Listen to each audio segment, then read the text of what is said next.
नमस्कार. होम मिनिस्टरमध्ये मी आदेश बांदेकर आपल्या सगळ्यांचं मनापासून स्वागत करतो. Home minister co powered by new pond starlight, Bisk Farm आणि Gold Winner refined cooking oil. आजच्या भागात आपण दिव्यदीप बिल्डिंग, वजिरा नाका, बोरिवली पश्चिम या ठिकाणी जाणार आहोत आणि त्या ठिकाणी जाऊन भेटणार आहोत समृद्धी भूपेंद्र राऊत या वहिनींना. शाळा सुरू होणार आहे. प्रत्येक शाळा आणि त्या शाळेतला प्रत्येक जण हा किती महत्वाचा असतो. घरातून पालकांची धावपळ सुरू होते, मग विद्यार्थी आपला शाळेत जातो. शाळेत जात असताना तो व्यवस्थित शाळेत जावा यासाठी प्रत्येक जण मदत करत असतात. अगदी शाळा सुरू होण्यापूर्वी प्रत्येक घराघरामध्ये खरेदीपासून पुस्तकांपर्यंत ते दप्तर भरण्यापर्यंत सगळी लगबग सुरू होती. विद्यार्थी प्रत्येक घरातला शाळेत जाऊन पोहोचतो आणि शाळेतली ती माऊली, मग शिक्षिका, मग ते शिक्षक, मग ते गुरुजी, हे प्रत्येक जण आपापल्या परीने त्या त्या विद्यार्थ्यावर संस्कार करत असतात. आता किती जण महत्वाचे आहेत. शाळेच्या गेटवरती गेट उघडणारा शाळेतले आपले काका असतात. ते आपलं प्रत्येक विद्यार्थ्यांचं स्वागत करतात. मग पटकन त्या बाळाला लागलं दुखलं तर त्या धावून येणाऱ्या शाळेतल्या मावशी असतात. हो, इतकंच कशाला, स्कूल बस चालवणाऱ्या त्या काही माऊली पण आहेत, तर काही स्कूल बस चालवणारे ते काका पण असतात. आणि असं करत करत टप्प्याटप्प्याने अगदी मुख्याध्यापकांपर्यंत नव्हे तर विश्वस्तांपर्यंत प्रत्येक जण विद्यार्थ्यांवर उत्तम संस्कार करण्यासाठी झटत असतात. याच शाळेला, याच गुरूंना, या माऊलींना या निमित्तानं आपण नमस्कार करणार आहोत. आणि नमस्कार करत असताना त्यांच्या शाळेतल्या त्यांच्या आठवणींमध्ये रमणार आहोत आणि त्याचबरोबर घरातल्याही गप्पा सुरू होणार आहेत. चला आज भेटूया राऊत कुटुंबाला.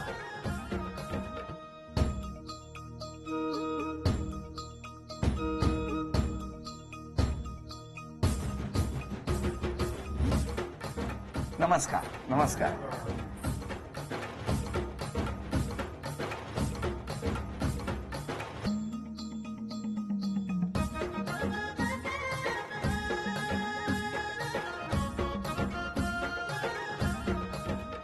आपण काय करता?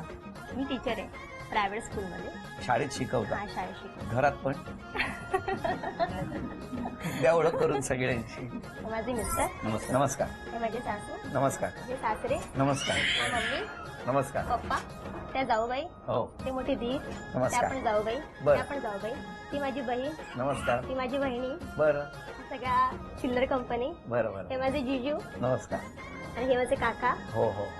त्या तिकडे येते काकू. नमस्कार काकू. असा जरा परिवार आमचा. चला, सगळ्यांची ओळख झालेली आहे. मला एक सहज प्रश्न पडला म्हणून, उखाणा कसा घेता तुम्ही? रुसलेल्या राधिकेला काना म्हणतो हास, भूपेंद्र रावांचं नाव घेते होम मिनिस्टरच्या दिवशी खास. सुरुवात करूया गप्पांना. नमस्कार. नमस्कार. नमस्कार. पहिल्यापासून ठरवलं होतं शिक्षिकाच होणार? ऍक्च्युली माझे मम्मी पप्पा टीचर होते, त्याच्यामुळे मला असं वाटत होतं की मी पण त्यांच्या पावलावर जाऊन शिक्षक बनावं. आपण काय करता? मी सुद्धा शिक्षक आहे. कुठल्या शाळेत? मी कॉलेजमध्ये. कुठल्या? RK कॉलेजमधून. मग बालपण तुमचं सगळं? बालपण ॲक्च्युली वडिलांची सर्व्हिस होती, त्याच्यामुळे आमचं बालपण वाडा साईडला गेलं. पण तुम्ही ठरवलं होतं की शिक्षक होणार म्हणून? ठरवलं मध्ये आवड होती. हां. शाळेमध्ये असताना सर लोक कामं सांगायचे, ते बघून बघून एक आवड निर्माण झालेली. पुढे शिक्षण घेत गेलो आणि मग या क्षेत्रामध्ये आलो. तुम्ही कितवीला शिकवता? मी 11वी 12वी. चला, बरं झालं तुम्ही कॉलेजमध्ये आहात, तुम्ही शाळेमध्ये आहात. शाळेतला पहिला दिवस कसा असतो आणि कॉलेजचा पहिला दिवस कसा असतो? कारण विद्यार्थी आहेत, वयोगट बदललेला आहे. कसा असतो? आमच्यासाठी छान असतो, मुलांसाठी जरा थोडासा रडका असतो, कारण की इतके दिवस सुट्टी घेतलेली असते त्यांना पहिला दिवस म्हणजे त्यांच्यासाठी जरा थोडासा उदास असतो. तुमच्यासाठी नसतो? आम्हाला आनंद असतो, मुलं भेटतो ना, आम्ही महिन्याभरानंतर मुलांना भेटतोय ना. अच्छा, मग त्यामुळे तुम्ही एकदम वेगळ्या उत्साहात आनंदी असता. असतो. काय तुमच्या कॉलेजमधला पहिला दिवस कसा असतो? ज्यावेळेस कॉलेजचा पहिला दिवस असतो त्यावेळेस विद्यार्थी गजबजलेले असतात, अगदी 4-5 दिवस. त्याच्यानंतर मग मुलं सगळी वेळ होत जातात. असं ठरवलं होतं का की शिक्षक असल्यामुळे शिक्षकी पेशातलीच बायको करायची वगैरे असं काय? नाही, असं काही ठरवलं नव्हतं. नाही. तुम्ही? नाही, नाही. असं काय नाही. कुठे भेटला तुम्ही दोघे? आम्ही शाळेतच. म्हणजे एका स्कूलमध्ये आम्ही जॉब करत होतो असं. मला वाटलं वर्गात होते की काय. आणि मग तेव्हा काय झालं? तेव्हा काय झालं? असंच आवडले ते पहिल्या दिवशीच? पहिल्या दिवशी असं नाही हं. की असं हेल्प करत होते, नेहमी सगळ्या गोष्टी पुढे पुढे असायचे, काळजी घ्यायचे, जरा केअर करायचे. तुमची? आवडले. सर्वांचेच करायचो, बाकीचे सर्व ज्यांचे पण करायचो यांचे पण करायचो. पण यांनी जास्तच मनावर घेतलं तुमचं त्यांनी काम. मनावर घेतलं. हो ना? काय झालं, कोणी पुढाकार घेतला मग? पुढाकार ऍक्च्युली मीच घेतला. पण तुम्हाला अंदाज आला होता? अंदाज आला म्हणजे मला विश्वास होता की मी जर शब्द टाकला तर ती नाही बोलणार असं. मग काय होकार आला? नाही, यांचं म्हणणं होतं की जरा अदर कास्ट म्हणून आहे तर घरी जरा विचारावं लागेल. बरोबर. मेन प्रॉब्लेम तो घरच्यांचा होता.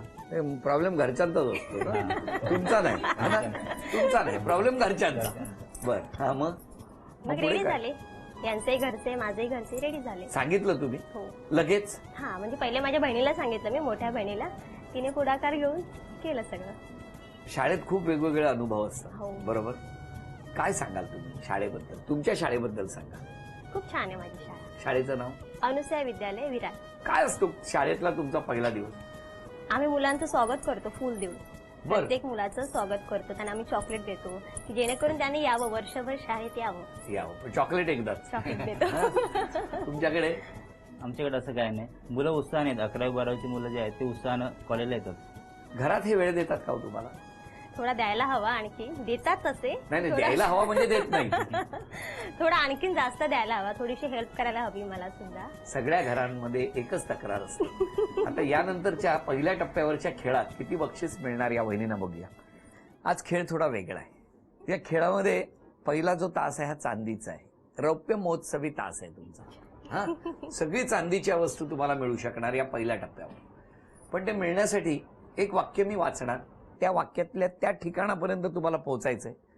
तिकडे दुसरा कागद तुम्हाला मिळेल, ओके. त्यामध्ये एक दुसरं काहीतरी लिहिलेलं असेल. तिथून तिसऱ्या ठिकाणाकडे पोहोचायचंय.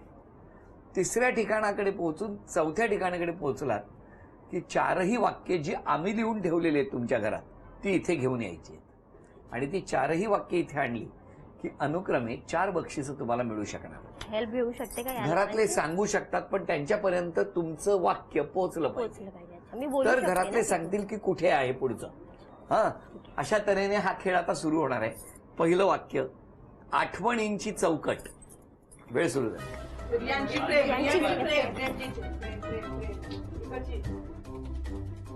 तिथे पुढचं वाक्य मिळालं पाहिजे.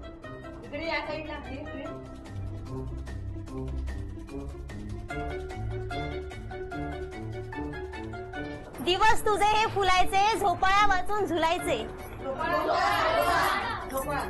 30 सेकंद झालेली आहेत.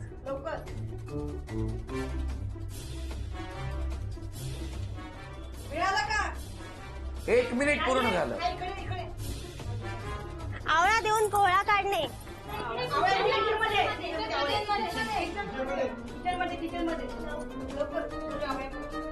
नाचरे मोऱ्या.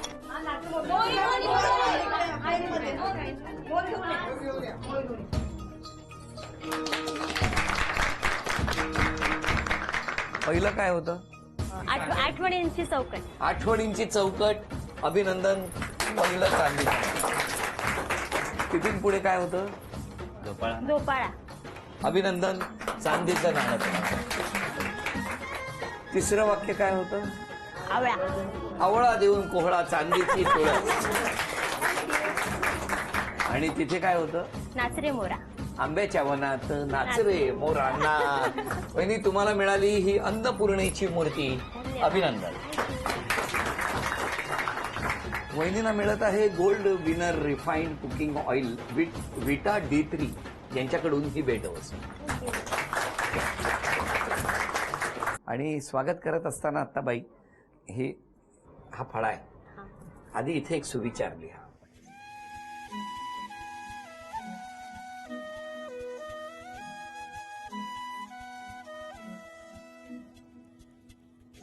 हसा खेळा पण शिस्त पाळा. आज बाईंनी हा सुविचार दिलेला आहे, त्याबद्दल धन्यवाद. पुढच्या खेळाला सुरुवात करण्यापूर्वी घरातली सगळी मंडळी आहेत. चेहरे कसे छान दिसतात बघितलं. हा, पण या सगळ्या मंडळींपैकी काही जणांनी ना तुमच्याबद्दल काहीतरी म्हटलेलं आहे, पण ते आज यामध्ये लिहिलेलं आहे. तर आधी मी बघतो काय आहे.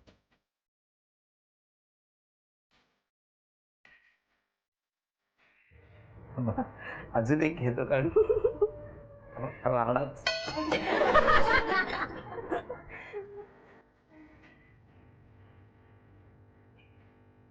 दंगल कशामुळे होऊ शकते हे मला आता हळूहळू कळू लागलेलं आहे. वहिनी, तुमच्या या टीमपैकी कुणाचं तरी असं म्हणणं आहे की तुम्ही खूप तापट आहात. तरी तुम्हाला मान्य आहे का?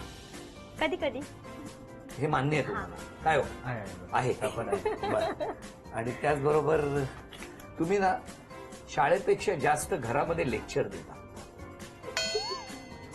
हे बरोबर आहे? हे खरं आहे का? नाही. हा खरं आहे. हो ते बघा. बरं, तुम्हाला हा आरोप मान्य आहे का? हा खरं आहे? तुम्ही नाही म्हणताय. काय मग हे- माहिती आता, पण काय म्हणजे यांचं असं सवय म्हणणं आहे. असेल ना, मुलांना लेक्चर देतो मग तसं. पण मान्य आहे का तुम्हाला हे? मला तर नाही मान्य मिळत, पण ठीक आहे, आता जाऊ दे त्यांनी. मला मान्य आहे. मोबाईलवर खूप बोलता बाबा. मी कमी असते, उलट माझे मिस्टर जास्त मोबाईलवरती असतात. आरोप त्याने नाही केलाय हो, तुला त्यांच्यावर ढकलू नका. काय म्हणणं आहे तुमचं? मान्य आहे? जास्त काही वेळ नसतात, जेव्हा फ्री थोडीतरी बाजू त्यावेळेस घेतली. एक मिनिट, घरातल्यांना विचारतो.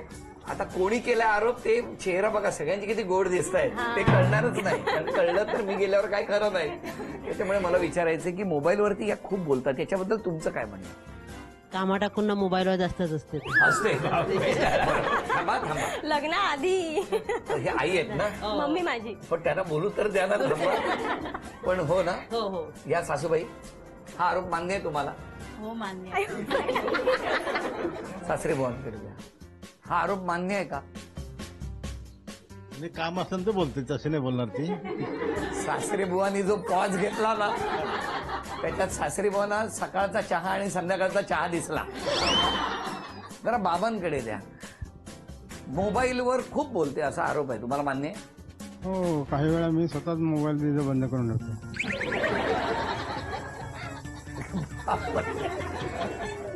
अजून कोण बोलणार आहे? तुमचे कोण बोलत असते ती मोबाईलवर. खूप बोलते? हो, जास्त होय ना.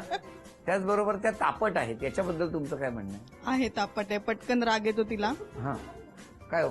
बरोबर आहे. हा बरोबर आहे. चहा थंड दिला तरी गरम होतो त्यांच्या हातात. सासूबाई, हा, ती बोलताना बोलते, जवळ घेते, पण ती जरा तिने स्वतःला जरा सावरावं, सगळ्यांना सांभाळून घ्यावं. तशी खूप छान आहे, प्रेमळ आहे, बरं. सगळ्यांना समजून घेते. पण तापट आहे. थोडीशी तापट आहे, पण ती तात्पुरता लगेच शांत होते. आहे ज्याने कोणी आरोप केला आहे ना, त्यांचं काय खरं नाही. थांबा, माझं नाव नाही. आता एक मिनिट. माझं नाव नाही काय? बरं, आता मला तुम्हाला विचारायचं आहे की यातलं हा आरोप कोणी केला असेल हे जर सांगायचं झालं तर तुम्ही कोणाचं नाव द्या? तापट आहे हा आरोप कोणी केलाय? मम्मी. आई. हा, माझी मम्मी. लेक्चर घरात खूप जास्त देते हा आरोप कोणाचा आहे? माझी बहीण. मोबाईलवर जास्त बोलते. तिचंच असणार, बहिणीचंच असणार. बरं, हे आरोप मान्य आहेत तुम्हाला?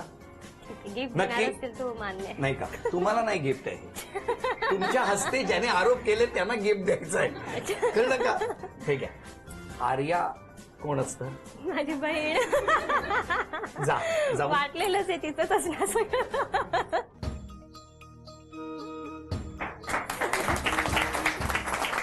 तुम्हाला मला विचारायचं आहे की आज मनातल्या गोष्टी तुम्ही कागदावर उतरवल्या, ज्या त्यांच्या भल्यासाठी आहेत. काय वाटतं? कारण तुमचे डोळे काही शांत राहत नाहीयेत.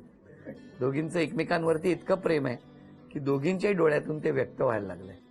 काय सांगाल? काय सल्ला काय देणार? तशी ती प्रेमळ आहे, पण थोडी रागीट आहे, ते थोडं राग कमी केलं पाहिजे. इतक्या वर्षात ऐकलं नाहीत, आता तरी ऐका. प्रयत्न करेन. आणि तुम्हाला विचारायचंय की तुमच्या त्या मेवणी आहेत हो ना, त्यांनी केलेला जो काही सल्ला आहे तो जर झाला तर तुम्हाला आनंद होईल? हो, आनंद होईल नक्कीच. आता चेहरा काय खुललाय बघा त्यांचा. आता 3 आव्हानं आहेत तुमच्यासाठी आणि त्या 3 आव्हानामध्ये 3 चित्र काढायला सांगणार आहे आणि तुम्ही घरातल्यांनी ओळखायची आहेत. मला बघायचंय कोण ओळखणार आणि बक्षीस मिळवून देणार का. पहिलं आव्हान कोण घेणार तुम्हा दोघांपैकी? तुम्ही हे चित्र काढणार आहे आणि तुम्ही ओळखायचंय. पहिला टप्पा जेव्हा होता तेव्हा चांदीचा म्हणजे रौप्य महोत्सवी टप्पा होता. आता लक्ष्मी येणार आहे तुमच्या घरात. म्हणजे पहिलं चित्र बरोबर ओळखलं सगळ्यांनी, तुम्ही काढलेलं, तर मी 500 ओळखू रुपयाचं शकते? बक्षीस. हा, मी सुद्धा ओळखू शकते? नाही तुम्ही नाही नाही, का? तुम्ही गप्प राहायचं. हे घरातल्यांसाठी आहे. हा, आणि त्यांच्याच्याने काही नाहीच जमलं तर तुम्ही आहातच.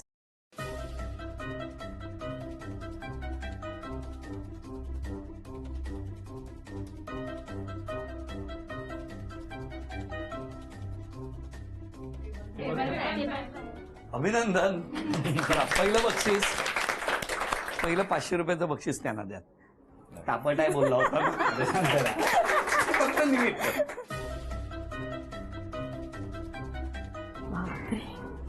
चला, वेळ सुरू झाली. नीट ओळखायचा, बोलायचं नाही आणि तुम्ही सांगायचं नाही.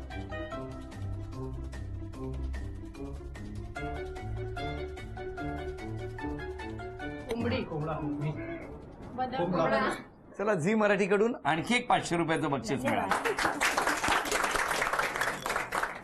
मला तुम्हाला विचारायचंय, हा कुठून कोंबडा दिसतोय? धीराने ओळखला. धीराने ओळखला. धन्यवाद आहे तुम्हाला. हा, चला, वेळ सुरू.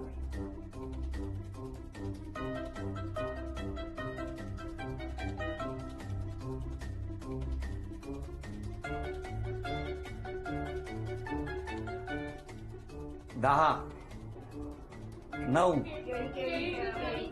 8, 6, 5, लवकर लवकर, 4, 3, ऍक्टिंग नाही करायची, 2, 1, वेळ संपली. थांबा. तुम्ही ओळखलाय? नाही. तुम्ही घरातल्याने ओळखलाय? नाही. त्यांनाच विचारा. काय होतं ते? हो, ते चिंच, पण ते ओळखणार नाही म्हणून झाड काढण्याचा प्रयत्न केला. पण हे एवढी मोठी चिंच. छान पद्धतीने चित्र काढण्याचा प्रयत्न केला, पण एक बक्षीस, जे 1000 रुपयाचं बक्षीस होतं, जे वहिनींना मिळवून देण्याची संधी होती, ती संधी आज मिस्टरांनी घालवलेली आहे. वहिनी, काय म्हणणं आहे तुमचं याच्यावर? ठीक आहे, काय नाही. नक्की? हो. तुमचा चेहरा चिंच खाल्ल्यासारखा झाला. यांच्या वतीने मनापासून स्वागत करतो. शैक्षणिक वर्ष सुरू होणार आहे. एक नवं आव्हान स्वीकारायचं असेल तर कुठलं? आव्हान म्हणजे मला माझ्या क्षेत्रामध्ये थोडंसं पुढे जायचंय आणखी. बरं. आणि त्याच्याबद्दल. मिस्टरांकडून एक प्रॉमिस जर पाहिजे असेल तर कुठलं मागणार? मिस्टरांकडून प्रॉमिस म्हणजे आम्ही तिघी बहिणीच आहोत, आम्हाला भाऊ नाहीये. तर जसे आजपर्यंत माझ्या मम्मी पप्पांशी सांभाळ करत आलात, त्यांच्याशी जसं वागत आलात, तसंच यापुढे सुद्धा असंच वागावं, असंच त्यांना बघावं. काय म्हणणं आहे तुमचं? हो, बघेन. माझ्या आई वडिलांसारखं त्यांनाही सांभाळ करेन. बरं, मला तुम्हाला विचारायचं की तुम्ही वचन कुठलं मागणार वहिनींकडून? की कुठलीही गोष्ट समजवताना जरा शांत पद्धतीने, समजूतदारपणाने जरा समजावून घे, जेणेकरून समोरच्याला पटकन राग नाही येणार. उद्देश चांगला असतो सांगण्याचा, पण समोरच्यावर डिपेंड आहे तो कसं समजून घेतो ते. तर जरा शांतपणे सांगितलं तर सगळ्यांना समजेल. विद्यार्थ्यांना काय सांगणार? विद्यार्थ्यांना हे सांगेन की सध्या त्याने जे आता जे युग चालू आहे त्या क्षेत्रामध्ये जर त्यांनी चांगली प्रगती करावी, म्हणजेच की आता जरा इंटरनेट वगैरे जे माध्यमं वाढलेली आहेत, तर मुलं काय करतात, जास्त गेम्सवर जास्त जोर देतात. गेम्स खेळतात, डाउनलोड करतात, पण त्याच्याकडे जरा लक्ष कमी द्या. आणि बाकी तुम्हाला नेटमधून आणखीन काही माहिती मिळवता येईल का, त्याची जास्तीत जास्त सर्च करा जरा. तुम्ही? पण हेच सांगेल की तुम्ही वाईट प्रवृत्तीकडे न जाता आपलं पुढचं भविष्य बघून चांगल्या मार्ग अवलंबू करा. तुम्हा दोघांनाही शुभेच्छा. आणि या शुभेच्छांबरोबरच संपूर्ण कुटुंबालाही धन्यवाद की आज तुम्ही इथे आलात. उत्तम पद्धतीने चिंचेचं झाड असताना केळ्याची पानं इथपासून वेगवेगळ्या उपमा दिल्या घरातल्यानी. आणि खात्रीने सांगतो की एकीकडे शाळा तर सुरू होणारच आहेत, पण प्रत्येक घरामध्ये उद्यापासून काही दिवस बासरी वाजत होती, आता चित्रकलेचे तास सुरू होणार. चालू होते. मिस्टर कामावरून आले की होम मिनिस्टरचा कॅमेरा कधी घरात येईल, घ्या पाटी, घ्या पेन्सिल, काढा चित्र. आज जे काही आरोप कोणी केले असतील तर ते विसरून जा, कारण पाटी कोरी झालेली आहे. उद्यापासून पुनश्च आनंदाचा श्री गणेशा. संपूर्ण कुटुंबाला शुभेच्छा. आणि या शुभेच्छांबरोबरच झी मराठीकडून ही भेटवस्तू मिस्टरांना. आणि या आनंदाच्या प्रसंगी वहिनीला मिळते आहे तथास्तु पुणे यांच्याकडून पैठण.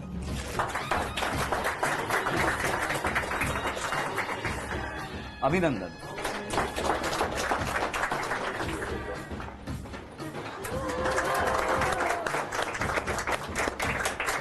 आजचा भाग इथेच संपतो आहे. पुन्हा भेटूया अशीच एक पैठणी घेऊन होम मिनिस्टरच्या पुढच्या भागात. नमस्कार.